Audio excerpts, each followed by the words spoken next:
네, 오늘 말씀은 잃은 양에 대한 비유입니다. 신앙생활을 하면서 하나님과의 관계가 참 중요하죠. 하나님과의 관계, 수직적인 관계죠. 또 이웃과의 관계, 마음을 다하고 목숨을 다하고 뜻을 다해서 너의 하나님을 사랑하라. 내 이웃을 내 몸같이 사랑하라. 이것이 모든 율법과 또 예언서의 원칙이다. 우리 주님께서 말씀해 주셨습니다. 성경을 통해서 우리가 깨닫는 것이 하나님과의 관계가 소중하고 또 그 관계를 위해서 우리가 무엇을 어떻게 해야 하는가를 배울 수 있습니다. 그래서 이 성경에 보면 이것이 하나님의 뜻이다라고 명백하게 나온 곳들이 몇 군데 있습니다. 오늘 본문도 그 중에 하나인데요. 하나님의 뜻이 무엇인가? 우리가 그 하나님의 뜻을 어떻게 꼭 붙들고 또 내 삶 가운데 이루며 살 것인가? 그것을 아는 게 중요한데 오늘 본문이 그것을 잘 말해주고 있습니다. 오늘 본문이 분명하게 말하는 하나님의 뜻이 무엇입니까? 우리가 꼭 붙들고 살아내야 할 그 삶의 지침이 되는 또 반드시 이뤄내야 하는 그 하나님의 뜻.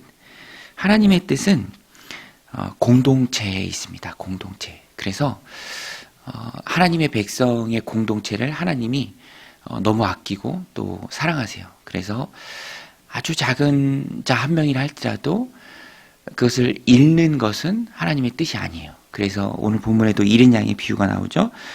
너희 생각에는 어떠하냐? 만약 어떤 사람이 양 100마리가 있는데 그 중에 하나가 길을 잃었으면 그 99마리를 산에 두고 가서 길 잃은 양 하나를 찾지 않겠느냐. 100마리 중에 한 마리는 100분의 1이니까 뭐 그냥 대수롭지 않게 여길 수도 있다고 생각할 수도 있죠. 그러나 아버지 하나님의 마음은 그렇지 않습니다. 많아서 아직 다수가 남아있어서 잃어버린 양의 위로를 얻는 게 아니라 여전히 목자의 마음은 잃어버린 양이 있다라는 것입니다. 그래서 양 99마리를 이제 맡기고 안전하게 두고 그 잃은 양 한 마리를 찾아 나선다라는 것입니다. 그리고 찾을 때 기뻐하죠. 13절에 진실로 너희에게 이르노니 만일 찾으면 길을 잃지 아니한 99마리보다 이것을 더 기뻐하리라. 이것이 주님의 마음입니다. 그래서 실족했던 한 영혼이 다시 돌아오는 것. 그것이 너무 기쁜 일이죠. 그래서 14절에 보면 이와 같이 이 작은 자 중에 하나라도 잃는 것은 하늘에 계신 너희 아버지의 뜻이 아니니라. 분명한 하나님의 뜻이 나오죠. 하나님의 뜻은 잃어버리지 않는 거예요. 하나님의 뜻은 잃어버린 양을 찾는 것입니다. 그래서 오늘 우리가 하나님의 뜻을 붙들고 이 땅을 살아갈 때 힘써야 할 것은 하나님의 뜻을 이루는 것이죠. 잃어버린 어린 양을 찾는 것입니다. 한 영혼에 집중하는 것입니다. 한 영혼에 집중하고 한 영혼을 찾기 위해서 노력하고 한 영혼을 붙들고 몸부림치고 한 영혼을 위해서 기도하는 그것을 하나님 기뻐하시죠. 그것이 하나님의 뜻이니까. 그리고 그 일에 힘쓰는 공동체를 하나님이 마음에 합하게 여기시고요. 또 힘을 부어 주십니다. 오늘 우리들의 삶 가운데 하나님 부어주시는 힘이 있기를 원하십니까? 그러면 공동체를 사랑하고 공동체 안에 잃어버린 한 영혼, 주님이 찾으시는 어린 양, 그것을 찾기 위해서 우리도 힘써야 한다라는 것입니다. 또 15절부터 보면 연관된 말씀이에요. 잃어버린 한 영혼을 찾기 위한 노력. 또 하나님의 마음과 하나님의 뜻은 공동체에 있는 것이죠. 그래서 15절에 보면 내 형제가 죄를 범하거든 가서 너와 그 사람과만 상대하여 권고하라. 만일 들으면 내가 내 형제를 얻는 것이요. 이렇게 하면서 쭉 이제 죄를 범하거든 범죄한 한 형제를 이제 어떻게 붙들어 줄 것인가. 그러면서도 공동체를 어떻게 세울 것인가를 말해주고 있습니다. 3단계로 나오는데 처음에는 1대1로 만나는 거예요. 그러니까 얘기하지 말고 다른 사람들한테 얘기하지 말고 조용히 가서 알고 있는 내가 그 사람과만 상대해서 얘기합니다. 들으면 참 좋죠. 듣고 돌아오면 참 좋은데 그러면 그 형제를 얻는 것입니다. 그런데 듣지 않거든. 이제 두 번째 단계로 넘어가요. 16절에 만일 듣지 않거든 한두 사람을 데리고 가서 두세 증인의 입으로 말마다 확증하게 하라. 듣지 않으면 거기서 멈추는 것이 아니라 한두 사람을 데리고 갑니다. 그래서 증인을 세우는 것이고요. 그래도 듣지 않으면 17절에 만일 그들의 말도 듣지 않거든 교회의 말하고 교회의 말도 듣지 않거든 이방인과 세리와 같이 여기라. 기회를 충분히 줍니다. 3번씩이나 주죠. 그래도 듣지 않거든 있는 그 공동체도 중요하기 때문에 뭐 어쩔 수가 없습니다. 그때는 이제 밖에 내두는 것이죠. 왜냐하면 그 형제가 범한 죄가 공동체에 퍼지지 않는 것도 중요합니다. 주님의 뜻은 공동체에 있기 때문에. 그러나 여기에서는요, 해결의 의지를 가지고 열심히 노력하라. 그래도 듣지 않을 때는 권징이죠. 참교회의 표지가 말씀, 성례, 권징입니다. 그런데 현대 교회에 있어서 너무나도 약화된 게 바로 권징이죠. 말을 듣지 않을 때는 교회는 주님이 주신 권위를 가지고 참교회의 표지로서 권징을 해야 합니다.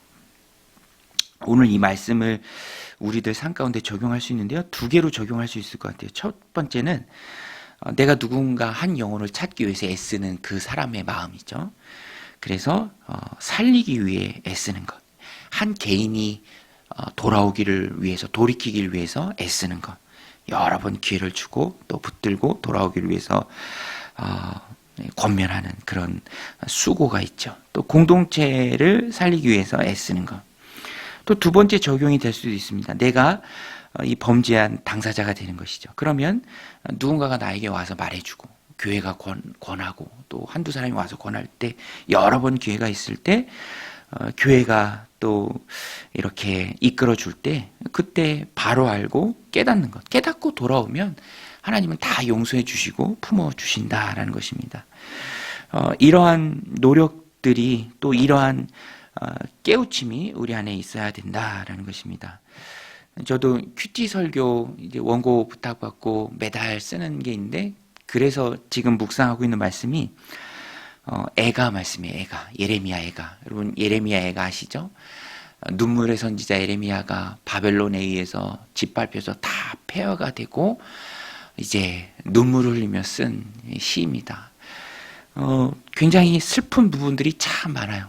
예. 지난주에도 이렇게 쓰는데 그런 모습들이 보이는 것이죠. 아이가 어린 아이를 품에 안고 이제 아이가 그 어머니 품에서 굶주림에 숨져갑니다.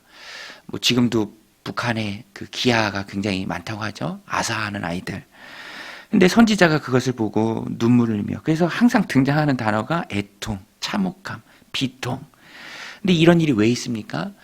여러 번 선지자가 경고했는데 하나님이 경고했는데 경고를 그냥 무시한 거예요.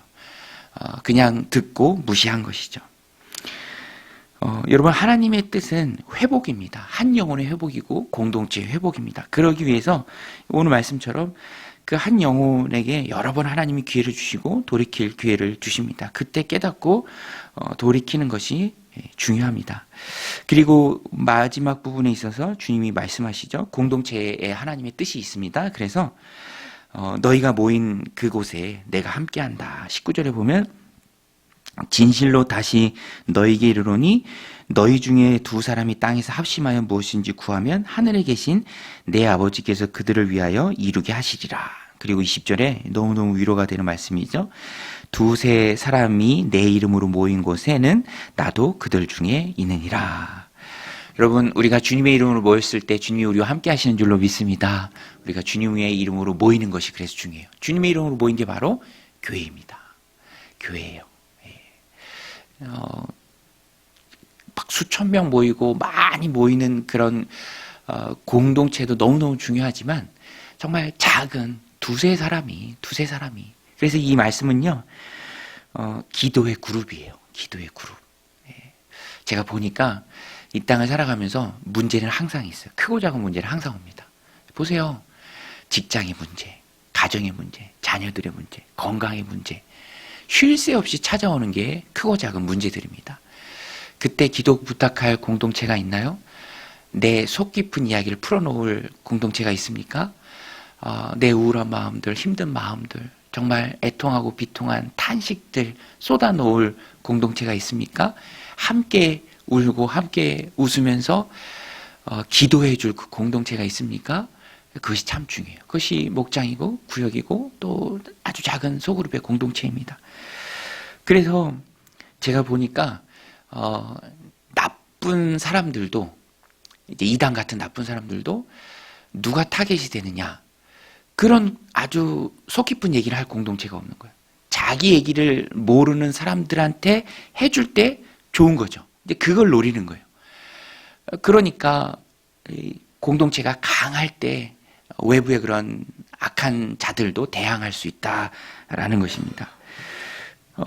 뭐 세렝게티 초원 같은 데서 보면 사자밥이 되는 건 항상 무리에서 떨어진 짐승들이잖아요. 영적인 생활에서도 똑같다라는 것입니다. 그래서 우리는 두세 사람이 작은 공동체에서 합심해서 내 기도 부탁을 하고 또 누군가의 그 기도 제목을 붙들고 같이 구할 때 합심해서 이게 바로 합심의 기도의 능력이죠. 주님이 들어주시고요. 또 두세 사람이 주님의 이름으로 모인 그곳에 주님도 함께 하십니다.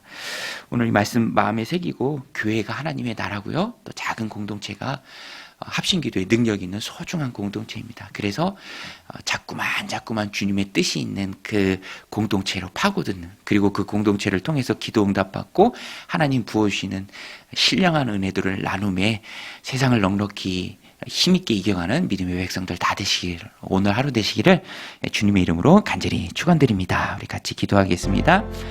하나님 아버지 오늘도